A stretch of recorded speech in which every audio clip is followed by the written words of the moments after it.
With everything rapidly unfolding in the world, it's been on my heart to share my testimony. However, I don't want it to just be in vain.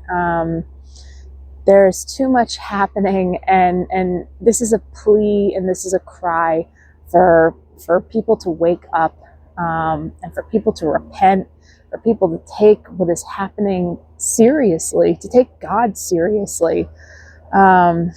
So anyhow, I wrote up an introduction, essentially pointing out some of the hypocrisies of society and the governing bodies, and from there I'll lead into my past and what brought me here. So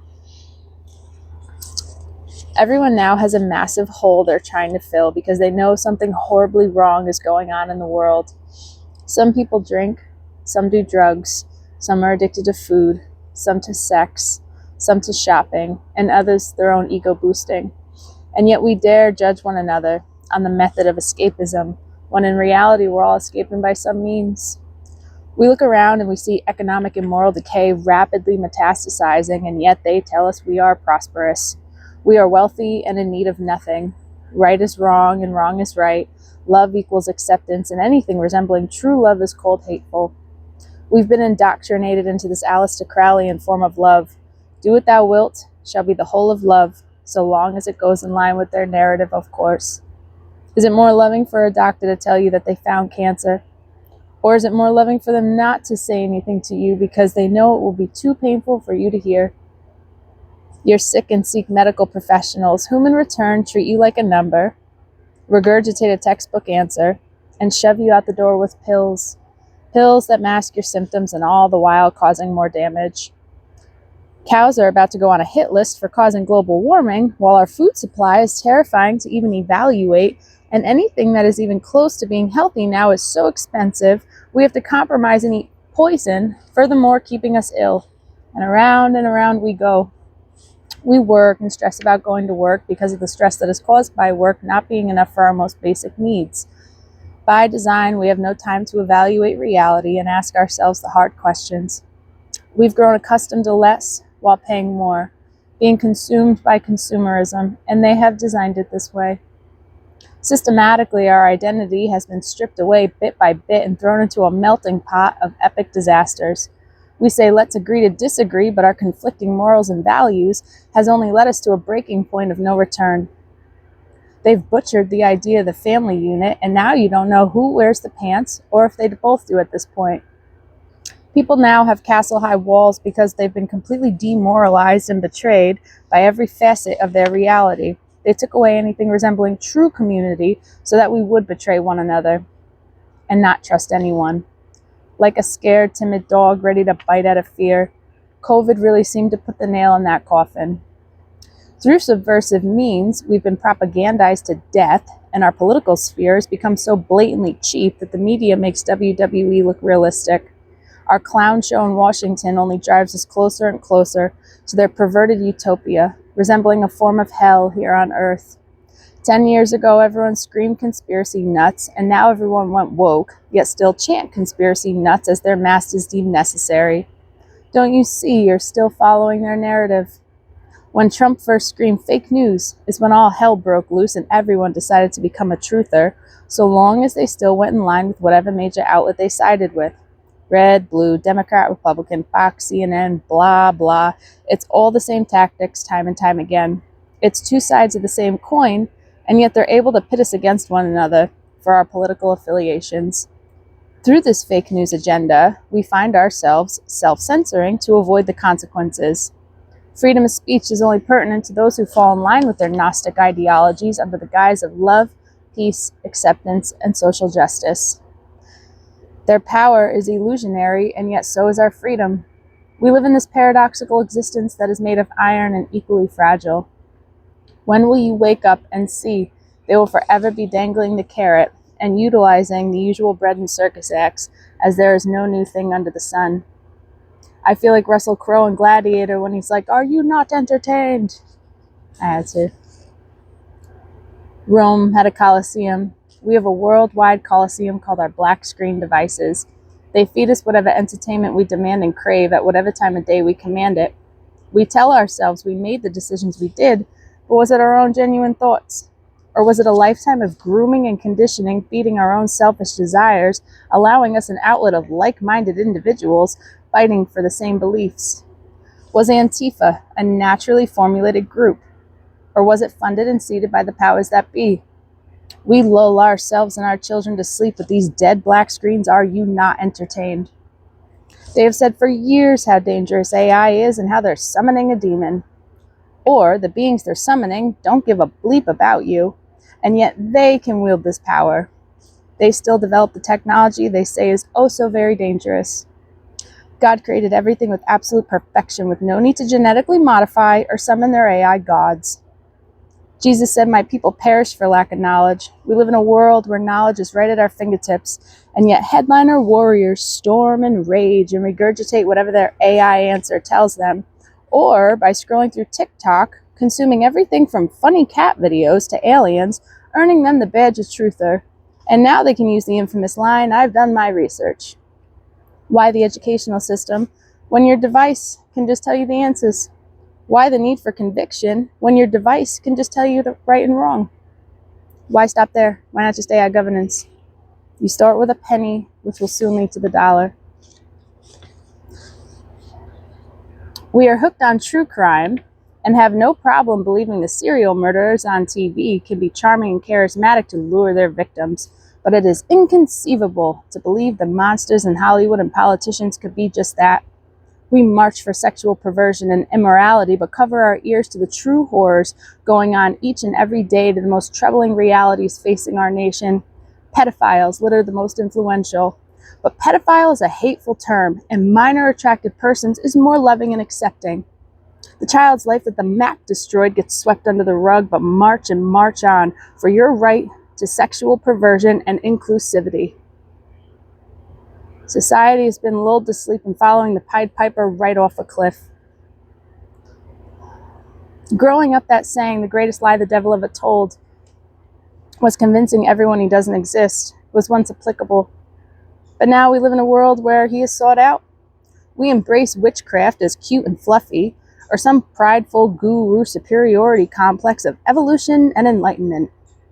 The supernatural is broken through and has been embraced by society, but the only answers people find or accept are, "That's dead grandma over there." Some spin off for the new age, white magic, aliens, and alike. We now believe in the existence of the spiritual realm, but it can never be what the Bible speaks of. That can only be for the dumb and the simple. We're far too evolved for that silliness. And yet, cancer, Alzheimer's, obesity, homelessness, drug addictions, and so on are more prolific by the day, while we sit around arguing about if men can menstruate. The word of God is infallible and never changing. It has spoken of the things in the darkness, which was once understood. O fallen world, when will enough be enough?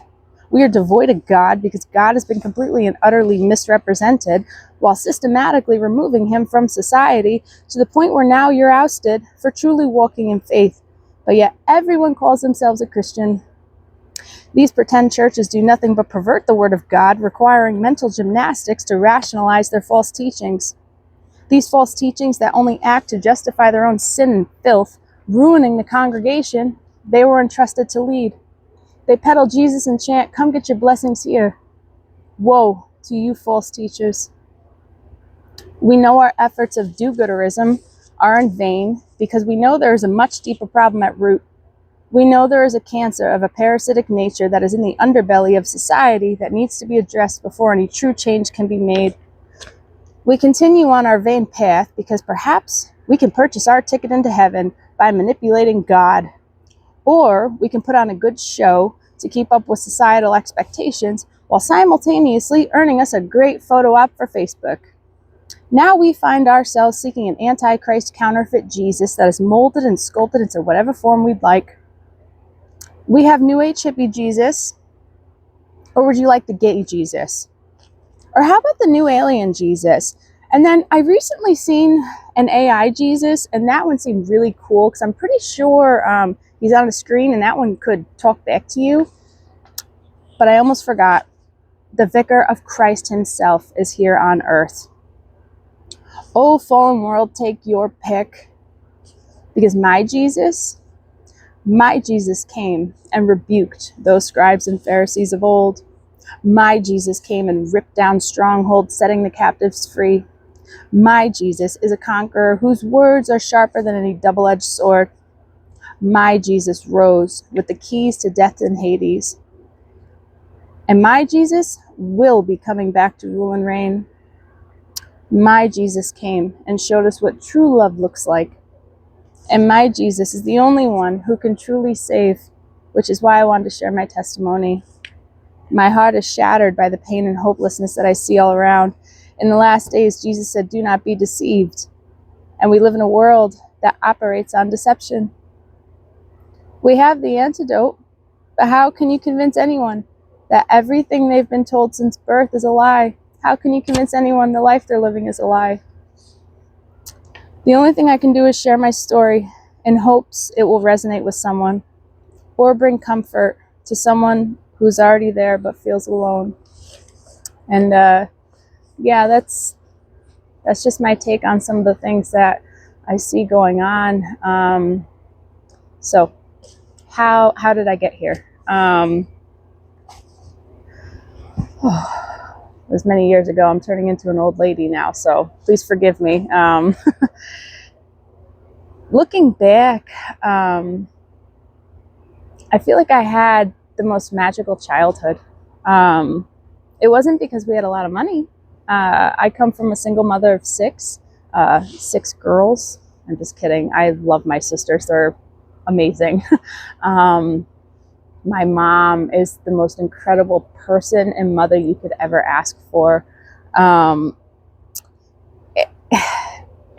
they made my childhood great. And also, we grew up in a very quaint, small, rural town. And so if I wasn't in the woods, building a fort, I'm twirling around the yard, practicing for the Olympics because I was destined to be a gymnast. My sisters are over, on the other side of the yard, carving out staffs for their, kung fu wars. It was just an incredible childhood.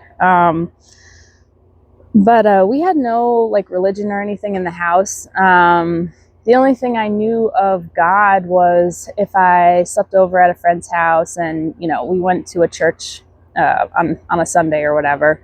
And it was a Catholic church. So naturally I found it boring. You stand up, you sit down, yada, yada.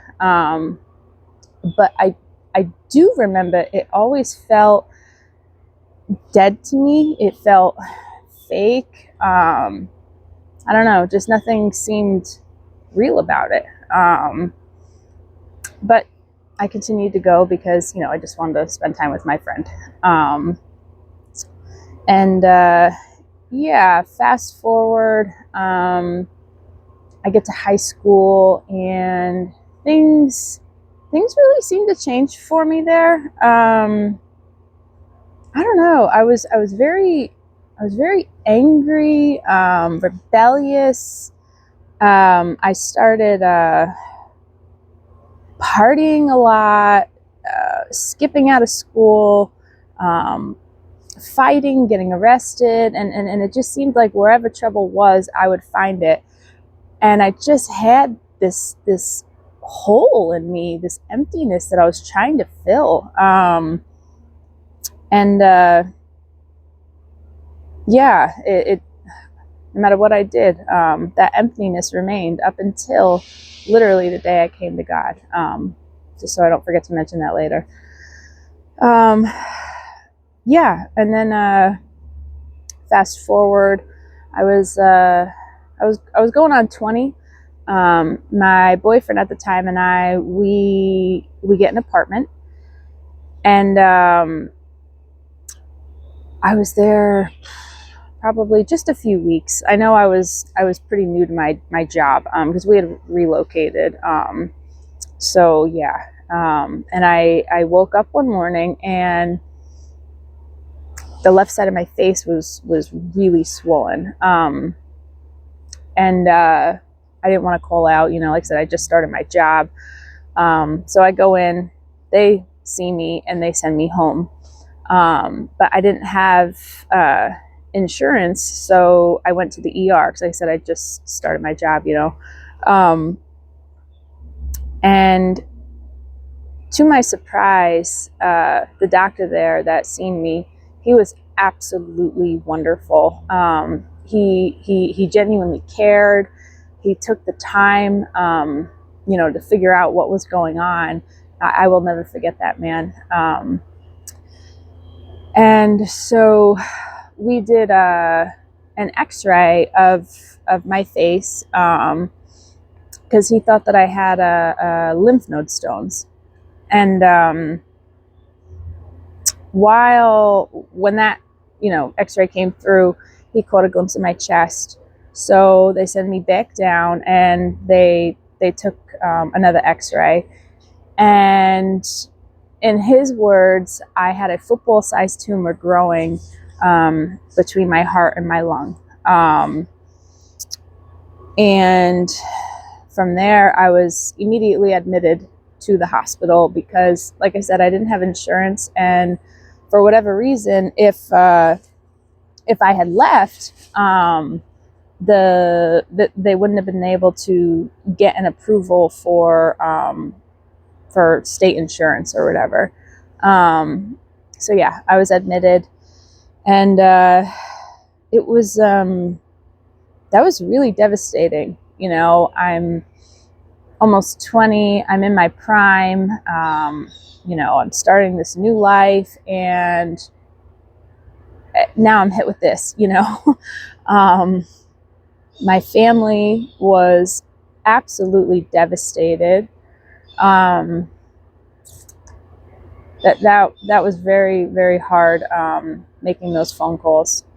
But they came in, and there was some optimism because they had found what I will call alternative treatments, because there was various things. And the reason I'm going to bring these up is because they are important for the storyline. However, this is about God and God alone. So I'm not promoting anything. But yeah, so they bring these alternative treatments in, these remedies, and I start taking them. Yeah, it was a good thing I was admitted when I was, because I really started falling apart. My lung had collapsed because the tumor had just gotten so big. And surprisingly, you would think it would have collapsed sooner with, having that giant thing growing in you. But anyhow, so yeah, they drained out a bunch of fluid. They got my lung going again. And sorry, this was so long ago, and there's just so much to remember, and I don't want to give you guys a whole bunch of unnecessary details and make this 5 hours long, but I also don't want to leave you with a bunch of questions either, so yeah, during that time there, I was there for a good couple weeks. They had done a series of testing. I had gotten a bone marrow sample done. That sucked. But thankfully it hadn't progressed that far yet. And I had gotten a biopsy done, and it's a mouthful. But he diagnosed me with a late stage acute T-cell lymphoblastic non-Hodgkin's lymphoma. He gave me a 24% chance to live, and that was going through 2 years of chemotherapy, radiation, and then the spinal taps also. And that was that was really tough to take in.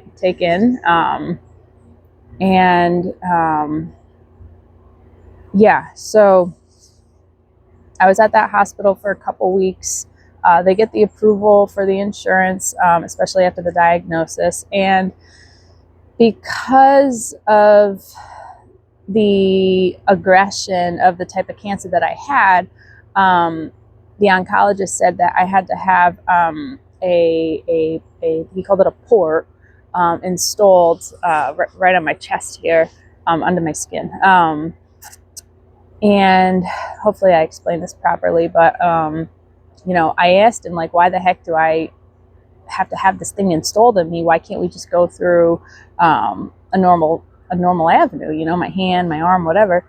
And because of the aggression of the type of cancer that I had, the potency of the regimen that they were going to use would have collapsed my veins if they went into a normal avenue. So this thing, it tapped into a main artery that went directly to my heart, and from there my heart diluted it in the blood and dispersed it throughout the rest of my body. And that's just to paint a picture of what I was looking at and what I was dealing with. So that was scary. So I get transferred to a different hospital that had an oncology unit. And it was a totally different scene at this place. Man, you would think that the staff would have a level of compassion and bedside manner, and man, oh man, it was a totally different scene. And you were just another patient, you were just a number, a thing to do. So I didn't like that place, but so I get there to start my first round, and because it was so far progressed, the cancer, I still had fresh stitches from getting that port thing installed in me, that and they wanted to pop the needles in and immediately start the chemotherapy. I still get the heebie-jeebies thinking about that thing, but so yeah, I get my first round done. And each round lasted. I had to remain at the hospital.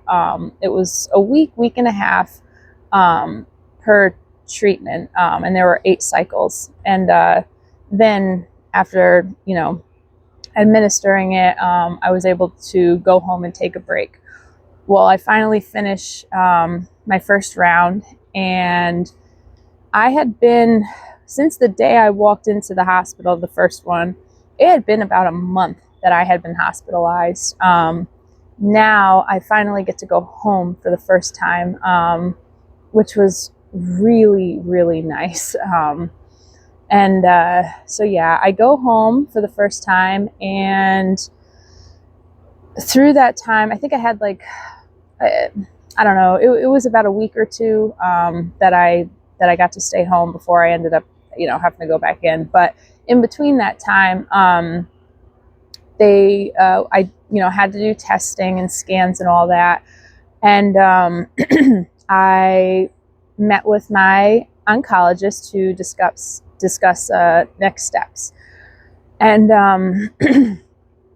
I walk into the office, and he was very quiet as it was, but he was exceptionally quiet.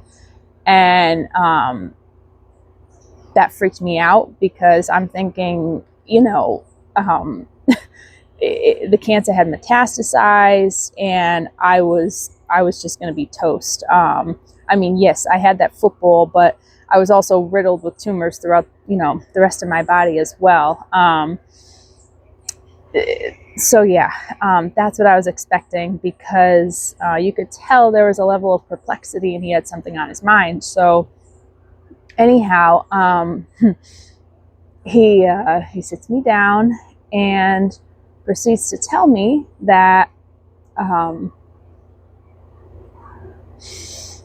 that football-sized tumor was gone, and I'm basically cancer-free. And I didn't know what to say. He didn't know what to say. I was very confused, excited, grateful. And,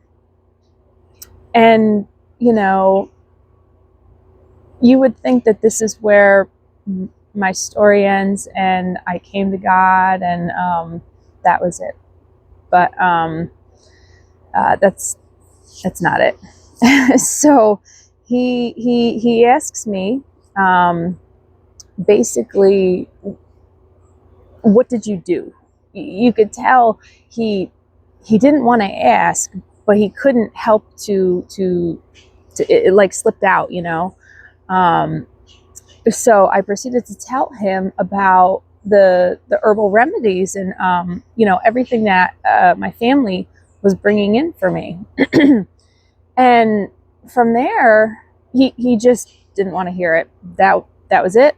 And I was very taken aback, and I was confused. I'm like, you know, how doesn't this guy like want to know what just made this impossible thing happen? You know, you would expect them to at least, you know, something, ask some questions about these products, jot it down, forward it to the research department, like something, anything. But no, he immediately was just like dismissive, shut the conversation down. And man, that right there, that lit a spark in me, that lit a fire in me. And that's what got me questioning everything, reality, and these systems that we have in play. Excuse me. But yeah, he didn't care to really hear any of it. And you would think that this is where I could shake hands with him, thank him, and go on my way. But he had proceeded to tell me that if this cancer that I don't have anymore would build up an immunity, seeing how I already had one round of chemotherapy, that was enough for this cancer that I had, but I don't have, but I have, but I don't have, to build up this immunity, almost like it's parasitic.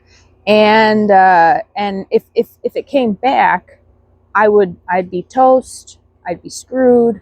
And so at that point, I'm like, oh my goodness, okay, well, I guess I have to continue getting these treatments.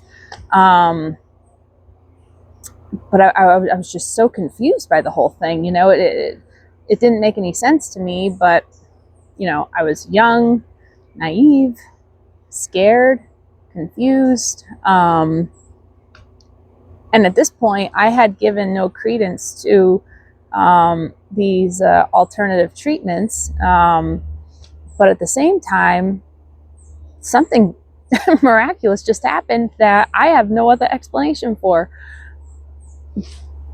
But I have a doctor who you know, has dedicated his life to helping and saving people, you know, and is telling me that this is what I have to do. So anyhow, yeah, I proceeded to listen to the doctor and to finish out the treatments. But I did deny the radiation. That I refused to do those. So I'm not going to get too in depth with that. But it was very hard.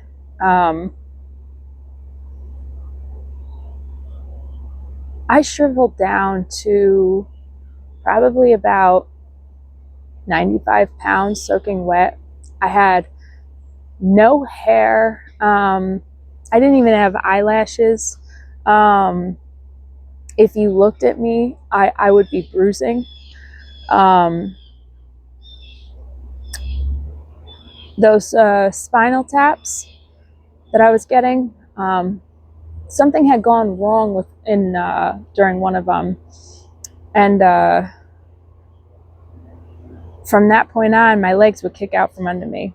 I had gotten, I'm laying face down, and I got this sharp pain followed by numbness. And I heard the doctor say something like, oops, and I heard the word air bubble.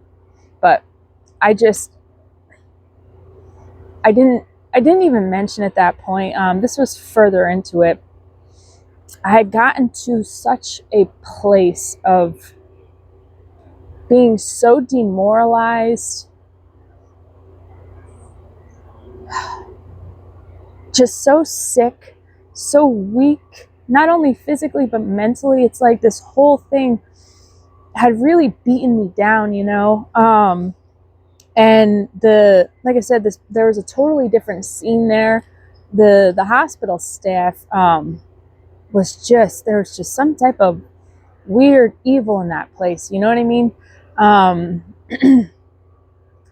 So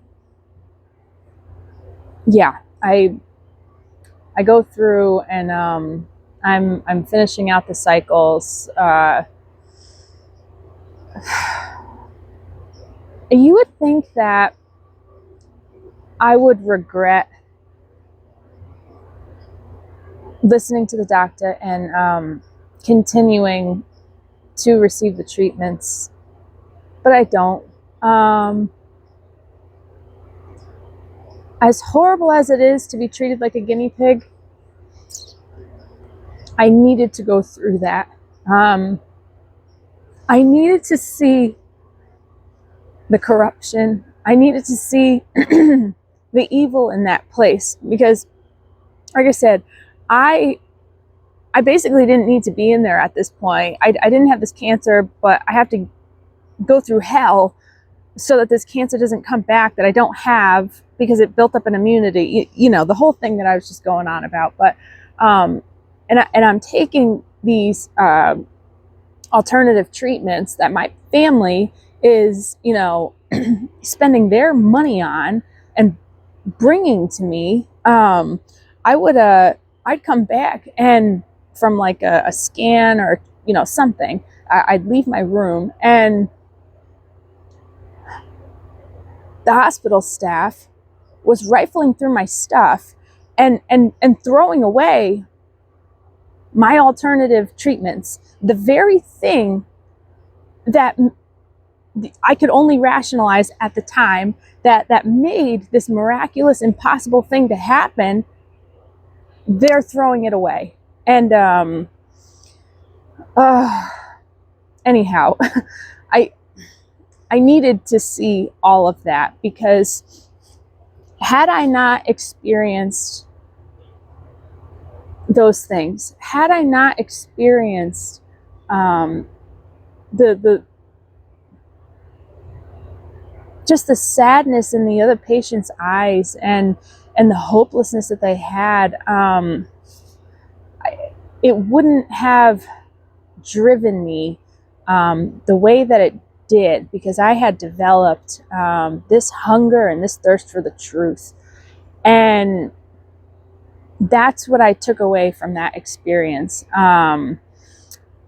I finished up my treatments, and I get out, and I'm starting to look into the medical industry, the food industry. I'm diving down every deep, dark, hideous rabbit hole that you can look into. And I didn't just go to Google, and I actually researched these things. It's many, many hours doing it. And also, simultaneously,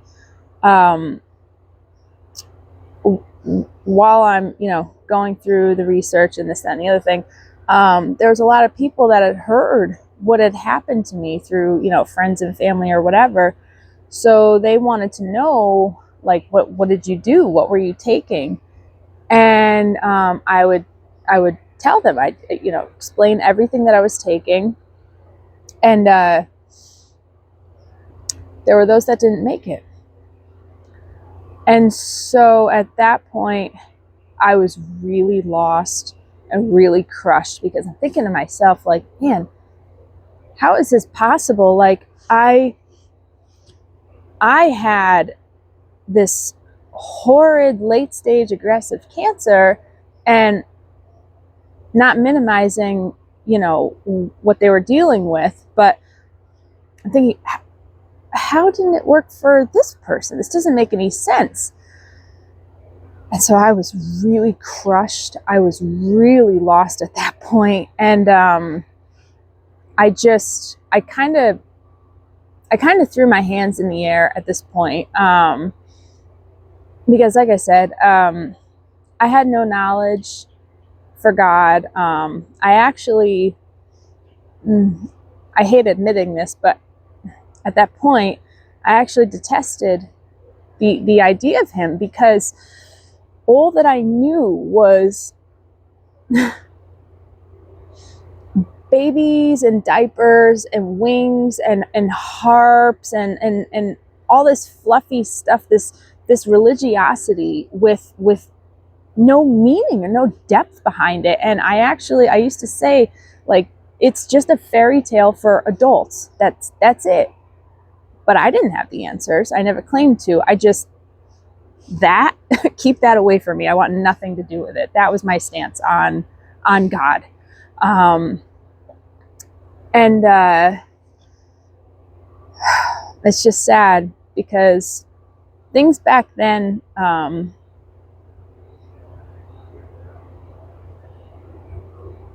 all the information wasn't brought out now. Now you're starting to see people who are genuinely seeking God. But it just seemed like back then things were so limited to just that fluffy, love is love, all that. Yeah. So at that point, I was very lost, very devastated, and I kind of just, I don't want to say my truth seeking got thrown to the back burner, but I kind of just threw my hands in the air for a while. I met my boyfriend at the time, and he had his own story. He's got a great story of his own, but he had a love for the truth as well. So we connected on with that, and we started diving into New Age practices, because it was kind of refreshing, in the sense that there was other people out there that were asking similar questions and seeing the lies and the hypocrisies of our systems at large, and so we both really dove into that, and it's funny because everything started getting dark. It seemed like the more of that I was getting into and engaging in, the crazier and the darker things were getting for the both of us, because we were just in stride, researching and practicing all these New Age things. And I found it funny because I kept it in the back of my head, like, this is incredible, because you have all these yogis on TV, on the internet or whatever, that everything is so peaceful and zen like. Why is my life completely getting out of control. Like I'm doing all this stuff. Like, I mean, I became almost obsessed with it. And yeah, things were just getting really dark. So we ended up, make a long story short, we ended up relocating to Texas for his job, and it was a good thing. We both really needed a change. We were going through some things, and like I said, everything was getting very dark. So yeah, we relocated to Texas, and it was a great fresh start. And it was nice for me because for the first time in like my whole life, I had a few months where I wasn't working. We only had the one car, and until we got some things figured out, I was just staying home.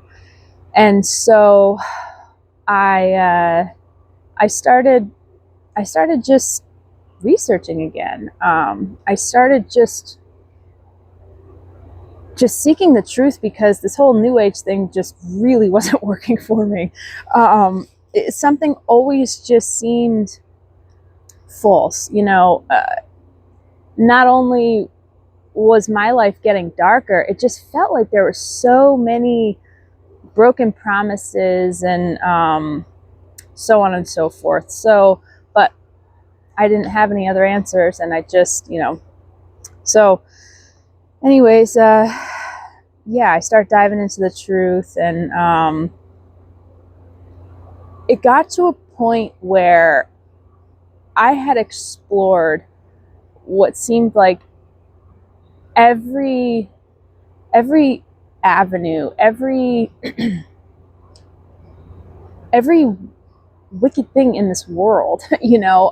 But aside from like our governing bodies and religious institutions, and our food, our water, our air, Monsanto, just everything. Oh my goodness, why am I blanking? Oh, there was just some things like, I'm like, just certain things that just didn't make any sense. Like, why would they hide? Like these archaeological digs of giants, and these megalithic structures, and so many things that didn't make sense, why it was covered up, or that somehow we're so far advanced, but we don't know how this happened. And I could not wrap my head around these questions that I had. There was no other explanations. And I was just so like tormented by the fact that I just couldn't understand. I knew there was this piece, this missing piece. And anyways, one day I just got this overwhelming urge to I just hit my knees. And I wasn't praying to God, because like I said, I still resented the idea of him, you know. But I just unloaded, and I was just like pleading for the truth. And I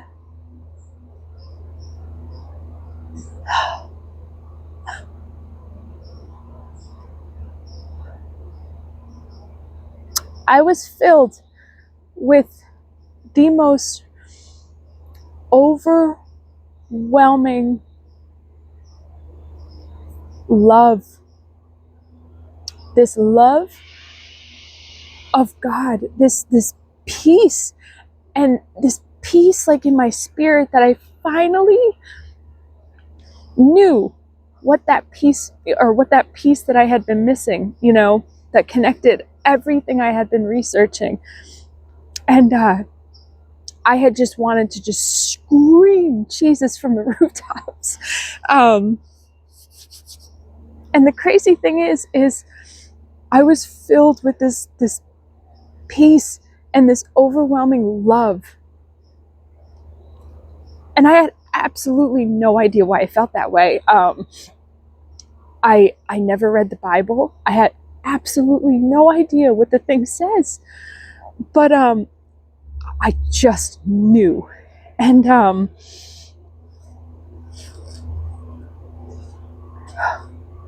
I didn't tell my boyfriend at the time because he was there would have been no convincing him. He was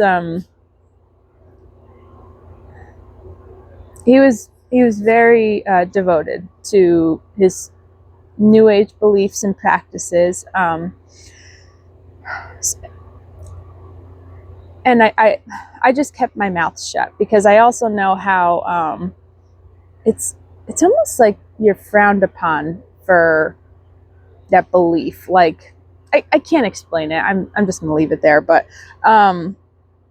so in the weeks following, I was basically like in the closet about my belief in God and my love for Jesus. And like I said, I still didn't read the Bible. I still had no idea what it said. And, but I just would find myself just singing, like I'd be on my way to work, just screaming hallelujah down the highway, and I'm just doing my thing, praying and talking to God. Again, don't know what the Bible says, but, and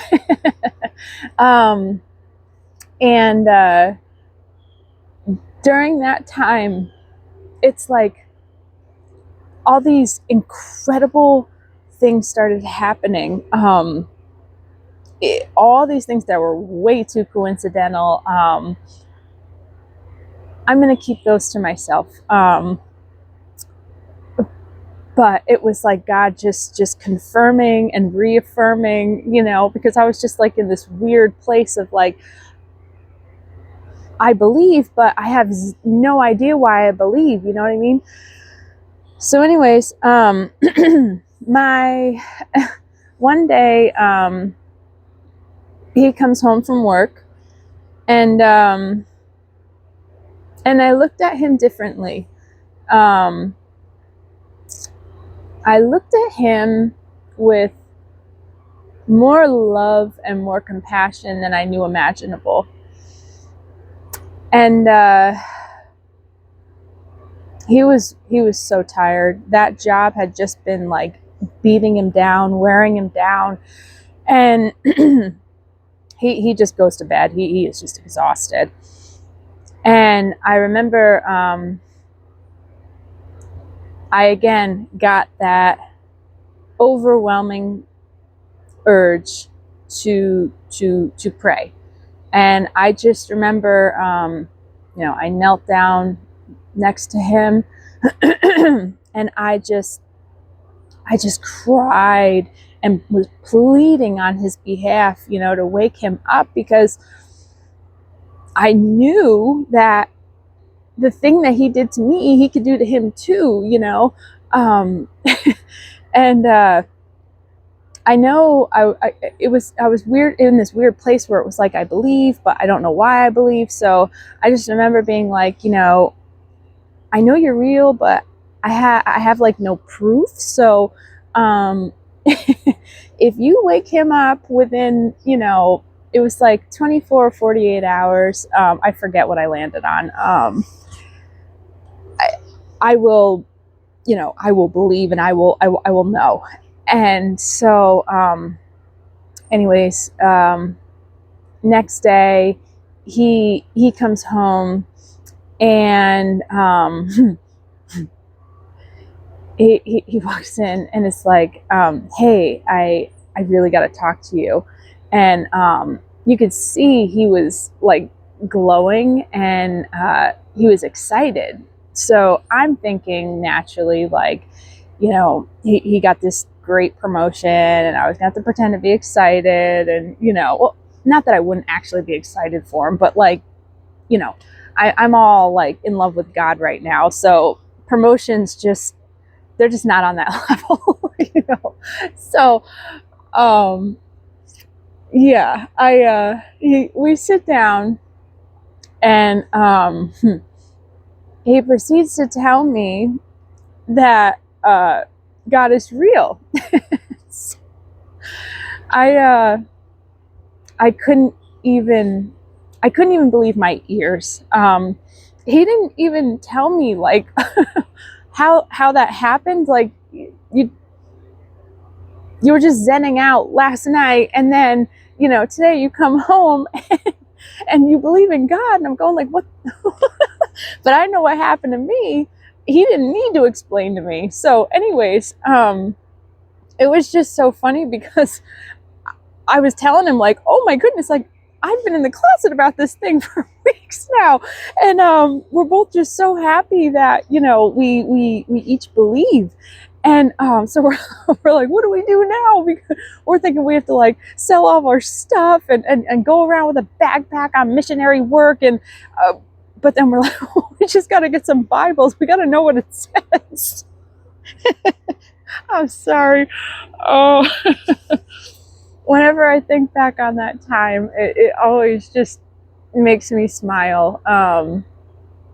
It was just precious, and I really loved the next year or two following after that.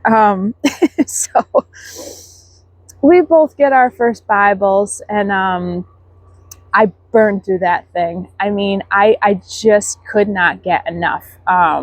If I had like, a spare 5 minutes before, while I was getting ready for work, I'm just flipping through, trying to just take in whatever I could on my way in. I'd have, audio Bible playing, my lunch break, and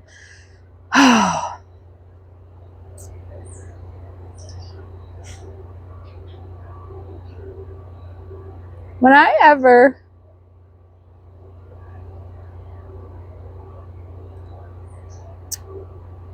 read those words,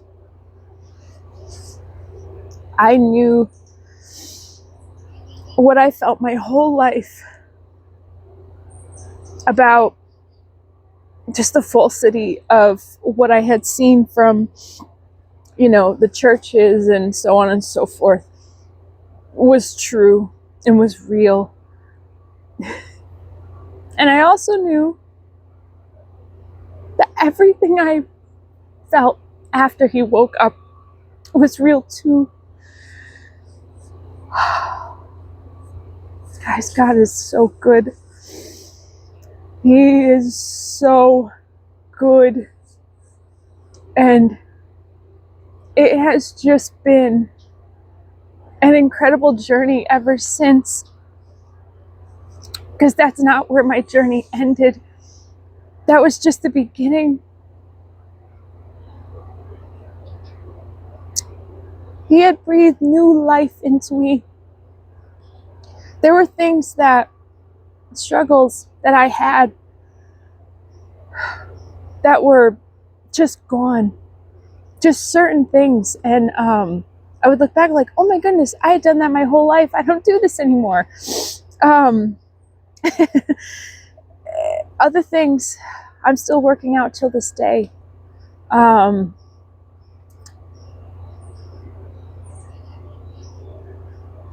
Had I not gotten that cancer, had I not been healed, had I not, pursued every other avenue that I did, with the alternative treatments and just the new age and the research, it was like I personally needed to go on the journey that I did, or I never would have the love and the reverence and the understanding of this system and God that I have now. So yeah, I really needed a break, so I'm going to do my best to pick up where I left off and wrap things up. So yeah, God really, he breathed new life into me, and it's just been an incredible journey ever since.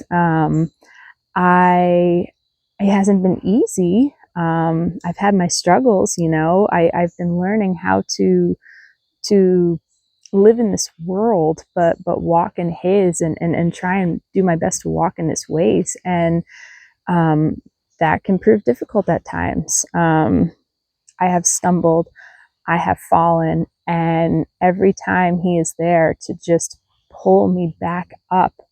And it's only just solidified and, deepened my faith and my trust in him. I had a lot of things that, I was dealing with. And like, for instance, I struggled with addiction for years. And anyone, who's dealt with it knows that it can be a living hell. But he freed me from that. He freed me from that bondage.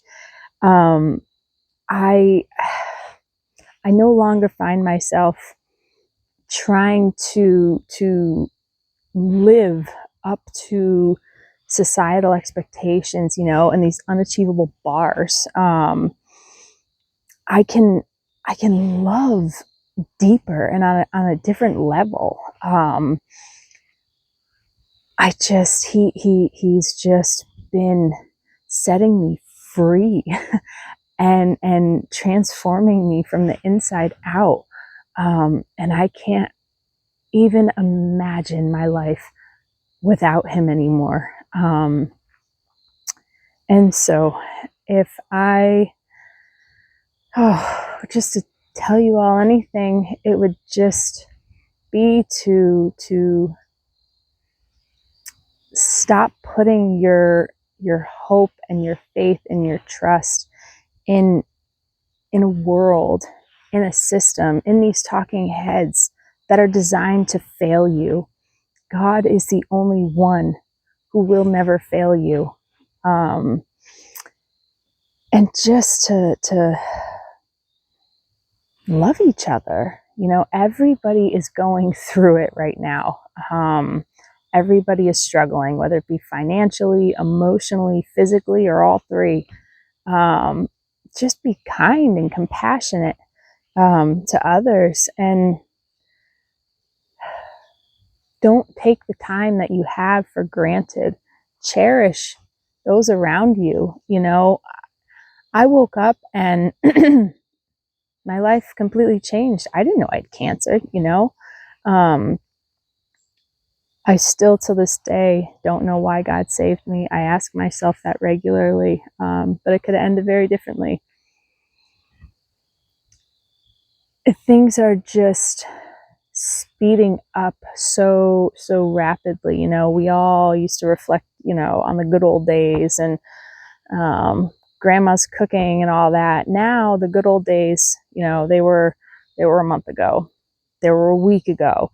Now I'm sure the good old days were before I came out here and shot this video. Just don't take your time for granted. Don't take people for granted. And just love each other,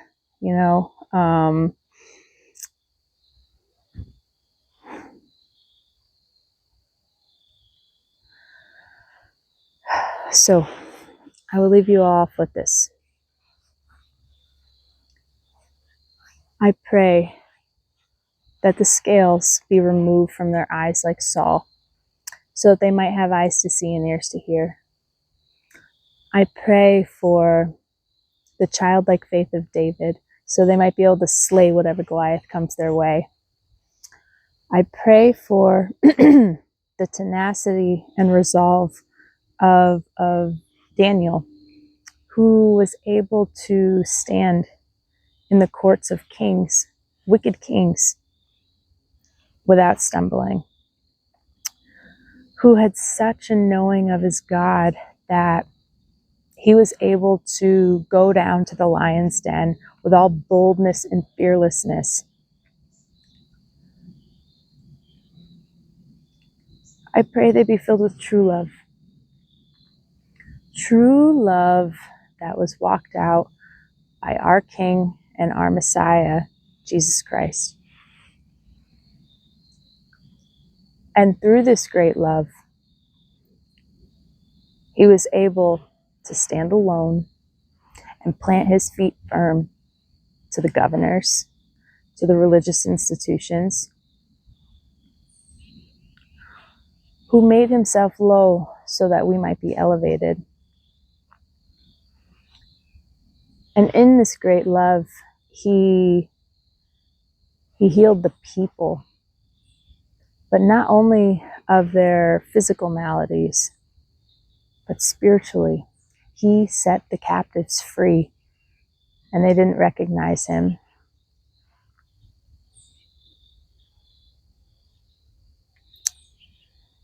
Who had such a great love that he was able to lay his life down for his friends. And even though they didn't recognize him, he still cried out, "Abba, Father, forgive them, for they know not what they do."